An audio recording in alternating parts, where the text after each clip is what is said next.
वाणी को संयम में रख के मौन रहता है या कम बोलता है?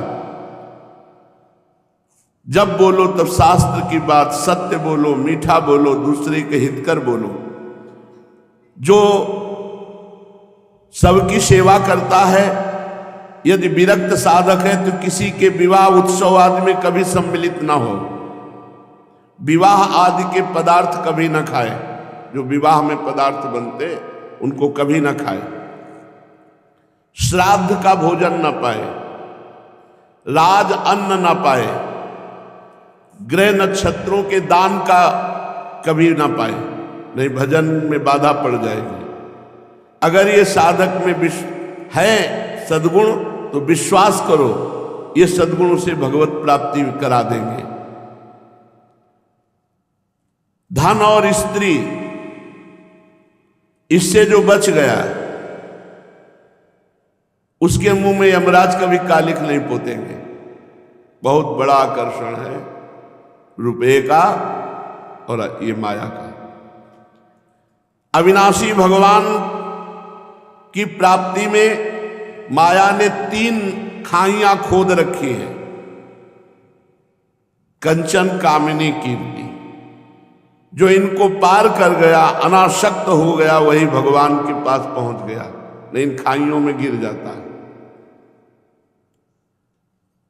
दीनता, भगवत चिंतन और सद्गुरु अधीनता, ये साधक को सिद्ध बना देती है।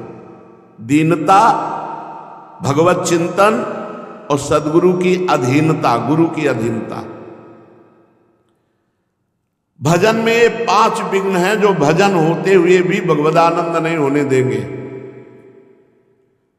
लोक में मान प्रतिष्ठा को स्वीकार कर लेना, मेरी देश देशांतर में ख्याति हो जाए ऐसा संकल्प बना लेना, हमारा बैंक बैलेंस बहुत जोर का हो जाए, धन लाभ हो जाए,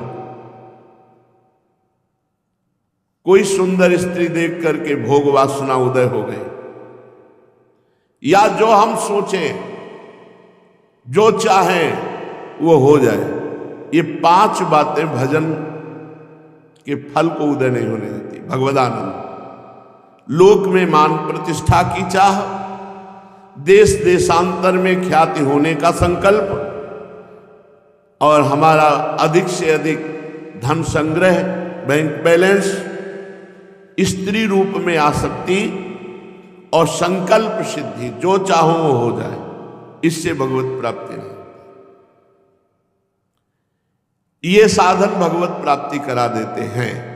पहला, सहन करना है, सब कुछ सहन करना है, गाली सहन करना है, निंदा सहन करना है, भूख प्यास सहन करना है, सर्दी गर्मी सहन करना है, मान अपमान और भजन के सुख को भी सहन करना है, उसमें फूलना नहीं है।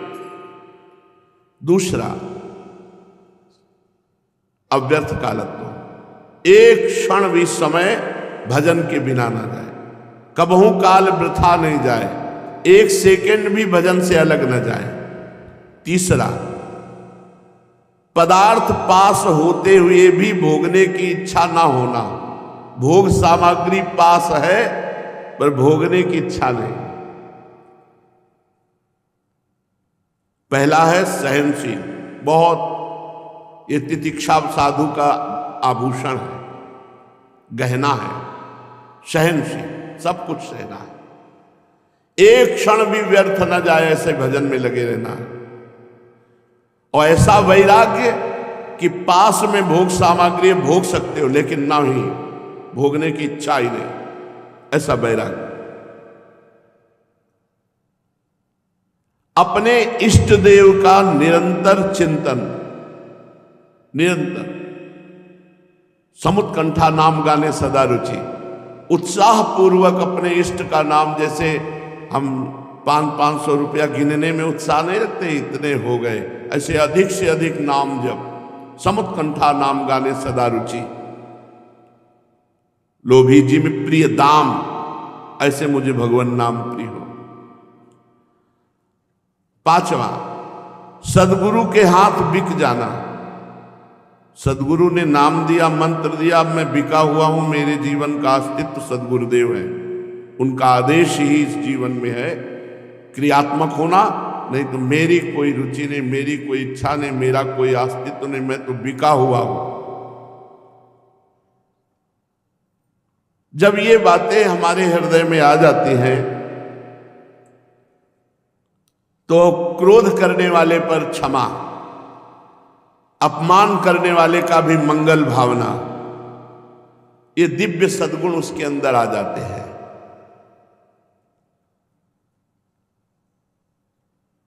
भगवान चार पर बहुत प्रेम करते हैं। जो अपनी भोग सामग्री को अभावग्रस्त किसी को पवा देता है, दे देता है, उसे दान कहते हैं। भगवान उससे प्रसन्न होते हैं। पर जो गरीब है और गरीब होकर के दान करता है तो भगवान उससे अधिक प्रसन्न होते हैं, अधिक प्रेम करते हैं। भगवान परोपकारी शूरवीर पर प्रसन्न होते हैं। जो जैसे कुछ अमंगल कार्य हो रहा है, आप बीच में कूद पड़े और बचा लिए, किसी माता बहन को कोई गलत दृष्टि से देख रहा है या किसी असमर्थ को कोई छीन रहा है, उसमें कूद पड़े और अपने ऊपर प्रहार सह करके बचा लिए, भगवान बहुत प्रसन्न होंगे। पर जो विचारवान होकर शरीर राग त्याग कर देता है, भगवान उससे सबसे ज्यादा प्रसन्न होते हैं।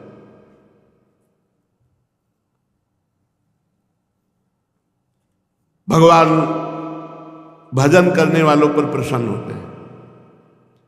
पर जो बाल्यावस्था से भजन करता है उससे भगवान बहुत प्रसन्न होते हैं। भगवान भक्त से प्रसन्न होते हैं। पर जो बचपन से भगवान की भक्ति करता है उससे बहुत प्रसन्न होते हैं।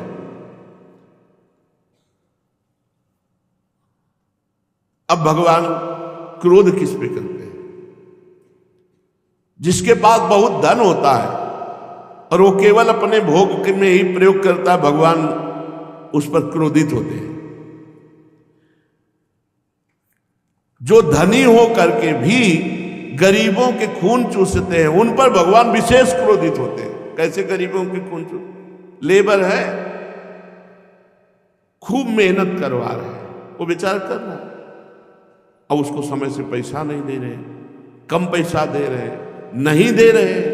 ये खून चूसना हुआ, खून पसीने की कमाई, ऐसा होता है। ऐसे लोगों पर भगवान बहुत नाराज होते हैं। भगवान क्रोध करते हैं उस पर जो लोभी होकर के, धनी होकर के, महान धनी है पर वो अपने भोग सामग्री को किसी पर हित नहीं करता, तो भगवान को गुस्सा आता है। हमने इतना तुम्हें दिया है परोपकार के लिए, लेकिन जो धनी होकर गरीबों को चूसता है, भगवान उस पर विशेष क्रोधित होते हैं। जैसे भजन करता है तो भगवान प्रसन्न होते हैं, पर बचपन से जो भजन करता है उस पर भगवान विशेष प्रसन्न होते हैं।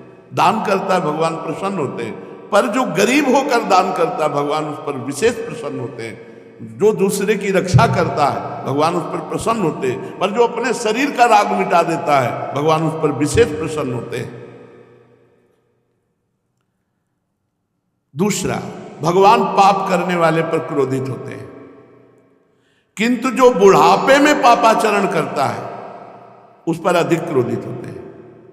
जैसे जवानी में कुछ गलती हो गई तो फिर नाम जप करके प्रायश्चित करके उसको हटाओ, लेकिन अब बूढ़े हैं और गलत चाल चल रहे हैं, गलत रास्ता, गलत भाव, गलत आचरण, तो भगवान चौथेपन आ गया, मरने जा रहे हो फिर भी रामकृष्ण हरि नहीं जप रहे इधर उधर, तो उनको ज्यादा भगवान उन पर क्रोधित होते हैं।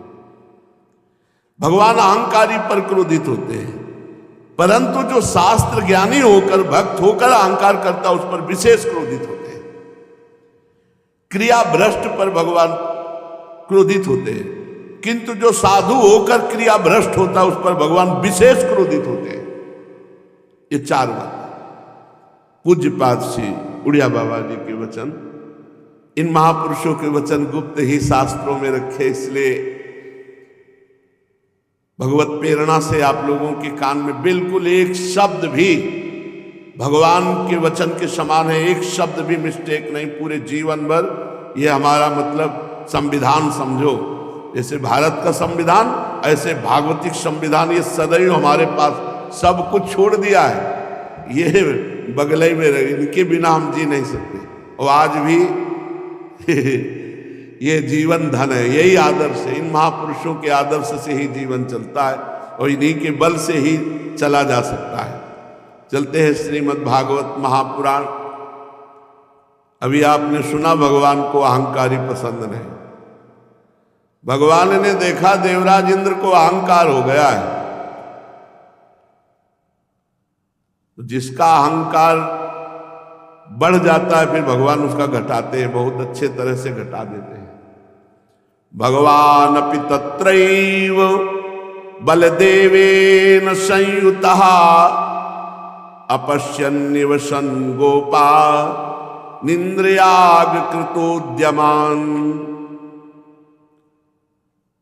भगवान श्री कृष्ण बलराम वृंदावन में रहकर अनेक प्रकार की लीलाएं कर रहे हैं। एक दिन देखा कि बड़े कचौड़ी पकौड़ी पुआ खीर और बड़ी सब व्यवस्था हो रही। अंतर्यामी सर्वज्ञ भगवान सब कुछ जानते हैं, उनसे कोई बात छिपी नहीं है। सब जानते हुए भी अनजान बन करके नंद बाबा के पास गए और विनय पूर्वक कहा, बाबा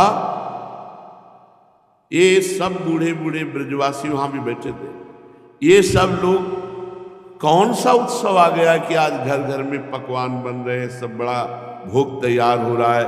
ये कौन सा उत्सव है और इसका फल क्या है और किस उद्देश्य से कौन लोग किन साधनों के द्वारा ये यज्ञ किया करते हैं? बाबा आप मुझे अवश्य बताइए। देखो मेरे आप पिता हो, मैं आपका पुत्र हूं और ये बातें सुनने के लिए मुझे बड़ी उत्कंठा भी है। पिताजी, जो संत पुरुष हैं उनको हृदय से यदि जो अपना मानते हैं तो सब बातें बता देते हैं, छुपाते नहीं हैं। जिनकी दृष्टि में अपने पराये का भेद नहीं है, जिनका ना कोई मित्र है ना शत्रु है ना उदासीन, तो छिपाने की कोई बात नहीं रहती। इसलिए आप कृपा करके बताइए कि क्या उत्सव हो रहा है। बाबा ये मनुष्य समझे बेसमझे अनेक प्रकार के कर्मों का अनुष्ठान करता है। मुझे लगता है समझ बूझकर यदि कर्मानुष्ठान किया जाए तो ज्यादा लाभ मिले, बेसमझी से लाभ नहीं मिलता। अतः इस समय आप लोग कौन सा क्रिया योग करने जा रहे हैं, ये शास्त्र सम्मत है या लोक सम्मत है? मैं जानना चाहता हूं, आप कृपा करके बताइए। नंद बाबा ने कहा, लाला ये भगवान इंद्र की पूजा की व्यवस्था हो रही। भगवान इंद्र मेघों के स्वामी हैं और समस्त प्राणियों को जीवन दान देने वाला जल मेघ बरसाते हैं। मेरे प्यारे लाला, हम समस्त ब्रजवासी उन्हीं देवराज इंद्र की पूजा की व्यवस्था कर रहे हैं। इंद्र यज्ञ, इंद्रयाग, इन्हीं सामग्रियों से भगवान इंद्र का पूजन करेंगे, क्योंकि वही वर्षा करते हैं, उसी से घास तृण आदि, उसी से हमारी गौओं का हमारा पालन पोषण होता है। शास्त्र भी कहता है यज्ञ से बचे हुए अन्न से जो सेवन किया जाता है उससे धर्म अर्थ काम त्रिवर्ग की पूर्ति होती है। तो किसान आदि की, गौचारण आदि की वृत्ति तो वर्षा से ही पूर्ण होती। इसलिए हमारे भगवान देवराज इंद्र हैं और यह कुल परंपरा से चला रहा है। कुल परंपरागत चला आने वाला उत्सव या पूजन काम लोभ भय अथवा द्वेष से नहीं छोड़ना चाहिए, क्योंकि परंपरागत है, उसी का हम लोग पालन कर रहे हैं।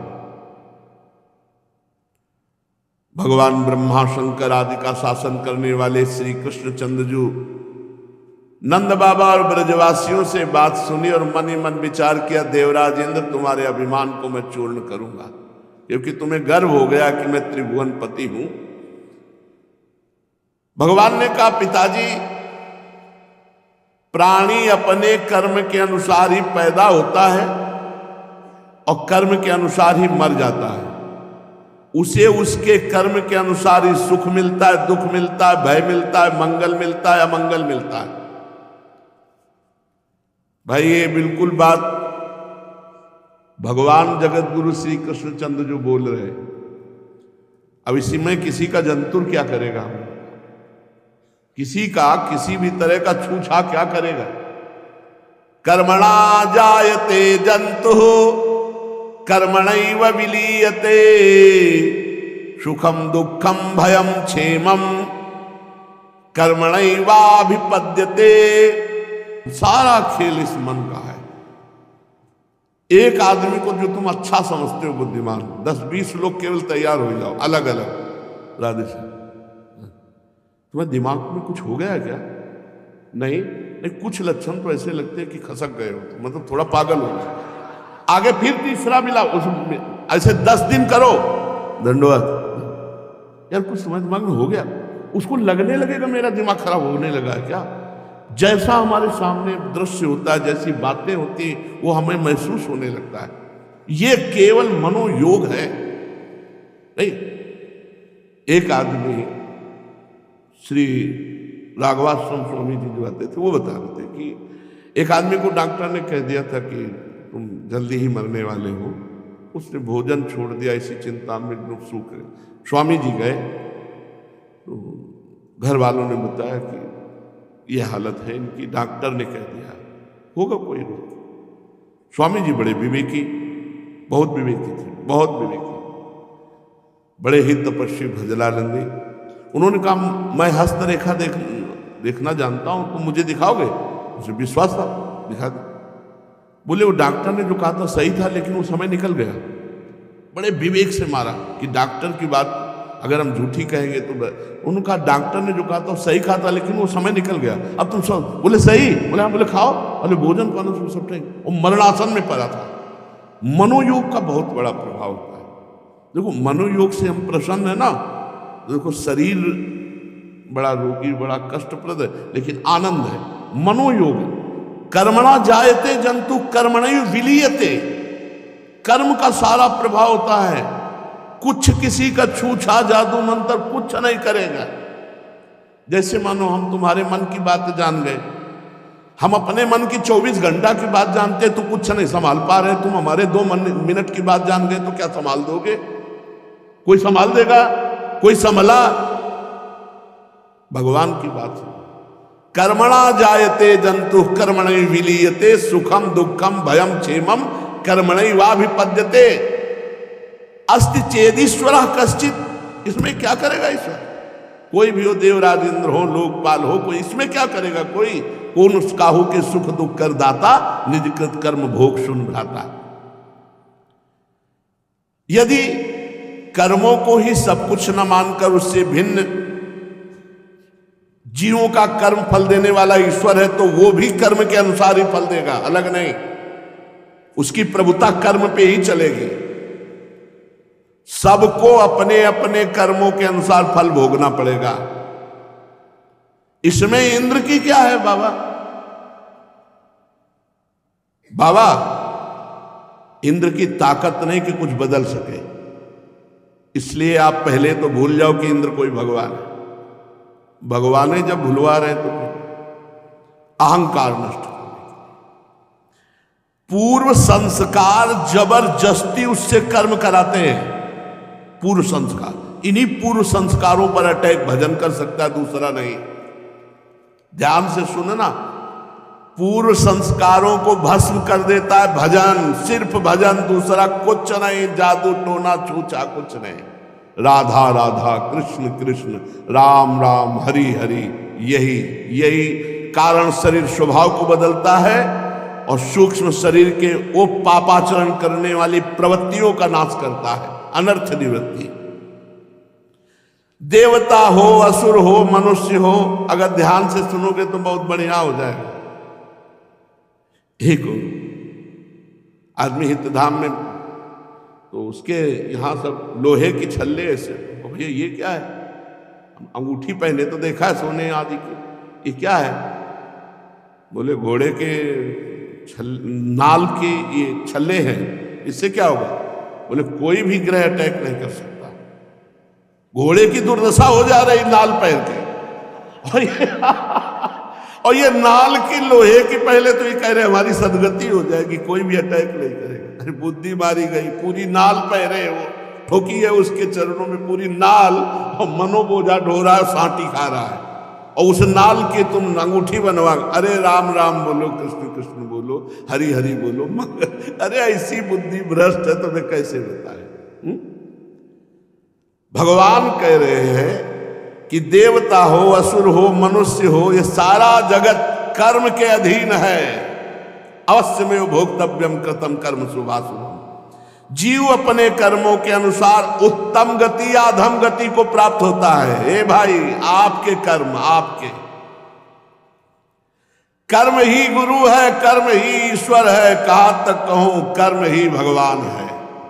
भगवान इसलिए बाबा मनुष्य को चाहिए कि अपने वर्णाश्रम धर्म के अनुकूल कर्म करे, पापाचरण न करे, जिसके द्वारा मनुष्य की जीविका सुगमता से चलती वही इष्ट देव होता है।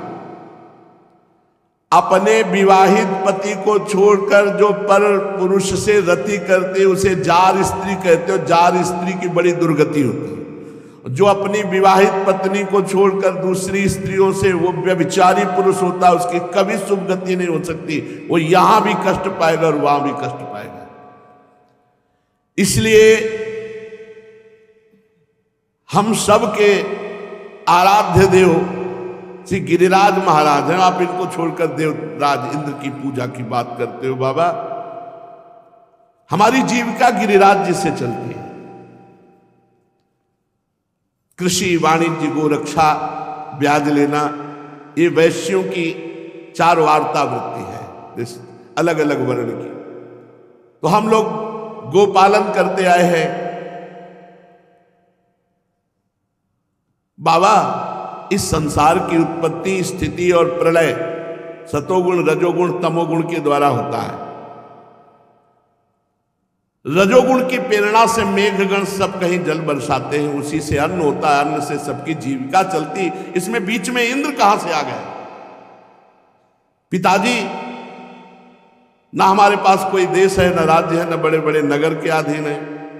हम वनवासी हैं, ये पहाड़ पर्वत ही हमारे घर है। इसलिए हम लोग गौओं, ब्राह्मणों और सबके मंगल के लिए श्री गिरिराज महाराज का पूजन करें। भगवान ने कहा। पीछे गिरिराज महाराज की महिमा सुनी है, मुझे लगता है 2 महीने के अंतर्गत ही हुआ होगा, 2-2.5 महीने हुए होंगे, 1 महीना। हाँ, गिरिराज जी महाराज की बहुत पावन महिमा। इंद्र का यज्ञ बंद, अब गिरिराज जी का पूजन होगा।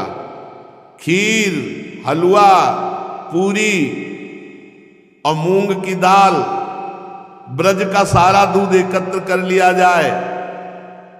सब इन पदार्थों से गिरिराज महाराज का अभिषेक होगा और गिरिराज महाराज का भोग लगेगा।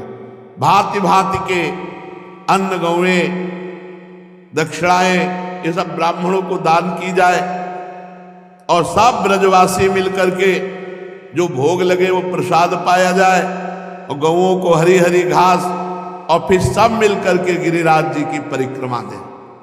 भगवान ने ऐसा आज्ञा की। खूब प्रसाद खा पीकर, सुंदर सुंदर वस्त्र पहनकर, सज धज करके, चंदन लगाकर गौ, ब्राह्मण, अग्नि तथा गिरिराज गोवर्धन की प्रदक्षिणा की जाए। पिताजी मेरी ऐसी सम्मति है। देखो भगवान अभी 7 वर्ष के हुए हैं, लेकिन इतना बड़ा प्रभाव है कि कुल परंपरागत देवराज इंद्र के याग को रोक दिया और गिरिराज महाराज के किसी ने भी संशय नहीं किया। सब ब्रजवासी एक स्वर में बोल उठे, जो कन्हैया कह रहा है वही होगा। परीक्षित भगवान काल के भी शासक है। इंद्र का घमंड चूर चूर कर देने के लिए भगवान ने लीला रची। नंद बाबा आदि गोपों ने बड़ी प्रसन्नता प्रकट करते हुए हां ऐसा ही किया जाए। अब भगवान श्री कृष्ण ने जिस प्रकार गिरिराज गोवर्धन के पूजन की बात कही गई थी। पहले ब्राह्मणों को बुलाया गया और गिरिराज महाराज की तलहटी पर स्वस्ति वाचन हुआ। फिर जो सामग्री थी, क्या संपूर्ण ब्रजवासी जन अपनी अपनी गाय का दूध लाए थे। अरे कितना अपार दूध ग्रास, सबसे गिरिराज जी का पूरा अभिषेक हुआ, पूरे गिरिराज जी का, क्योंकि सब 84 को उसके ब्रजवासी जो जहां से वहीं से अभिषेक कर रहे गिरिराज जी का। और फिर बहुत सी भोग सामग्री, खीर, पुआ, कचौड़ी, पकौड़ी, विविध सामग्री। भगवान ब्रजवासियों को सुख देने के लिए एक रूप में बाबा के साथ सब भोग अर्पित कर रहे हैं और एक रूप में खड़े हो, मैं गिरिराज हूं और पाना, वही पवाने वाले और वही पाने वाले।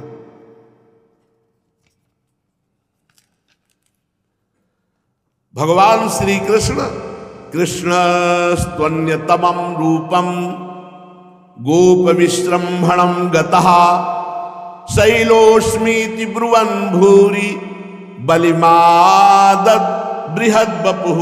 विशाल स्वरूप धारण करके नील मेघ कांति, मैं गिरिराज गोवर्धन हूं, पवाओ। अब सब ब्रजवासी पवार। अरे ये तो देखो, देवराज इंद्र तो कभी पाले नहीं आए, गिरिराज महाराज तो साक्षात पाए। खूब कचौड़ी, पकौड़ी, पुआ, खीर, भगवान अनंत ब्रह्मांड उनके उदर में है, मानो सबको तृप्त कर रहे हैं। मैं गिरिराज हूं, ऐसा कहकर भोग सामग्री आरोगने लगे। अच्छा, इसके बाद अपने से देखो, सब प्रणाम करो, भगवान प्रकट हुए गिरिराज, जय गिरिराज महाराज की। एक तरफ प्रणाम कर रहे हो, जिसको प्रणाम कर रहे हो वो वही स्वयं है। विचित्र लीला देखो भैया, देखो, अहो पश्चात शैलेशो रूपी नोनुग्रहम व्यधात। देखो गिरिराज महाराज हम पर कृपा करके प्रकट हुए, बोलो गिरिराज महाराज की जय। सब ब्रजवासी जन गिरिराज महाराज को प्रणाम कर रहे। भगवान भी ये चाहे जैसा रूप धारण करे, बड़े ही सुंदर है। गिरिराज में विशाल काय रूप धारण, मैं गिरिराज हूं, साक्षात श्री कृष्णचंद्र जो ही गिरिराज हैं। इनके स्पर्श से, दर्शन से बहुत जल्दी अंतःकरण पवित्र होता है। जो कामनाएं करे, पक्का जो कामनाएं करे उस कामनाओं की पूर्ति करने में समर्थ है, पर ठीक से परिक्रमा लगाओ। ये बीड़ी, सिगरेट, मसाला ये सब नहीं, मौन, और दाहिने लघुशंका नहीं, दाहिने थूकना नहीं, किसी की वार्ता मत करो, केवल भगवत चर्चा या नाम जप या मौन। और पूरे 21 किलोमीटर में महाराज विराजमान है। एक परिक्रमा करके देखो कैसा आह्लाद होता है, कैसा आनंद होता है। बनवासी जितने ब्रजवासी जन है सब इनका आदर करें, और जो इनका आदर नहीं करेगा वो पतित हो जाएगा। आओ अपना और अपने परिवार का, अपने समाज का मंगल करने के लिए हम गिरिराज जी को नमस्कार करें, ऐसा भगवान बोले। आओ सब मिलकर गिरिराज जी को नमस्कार करते हैं।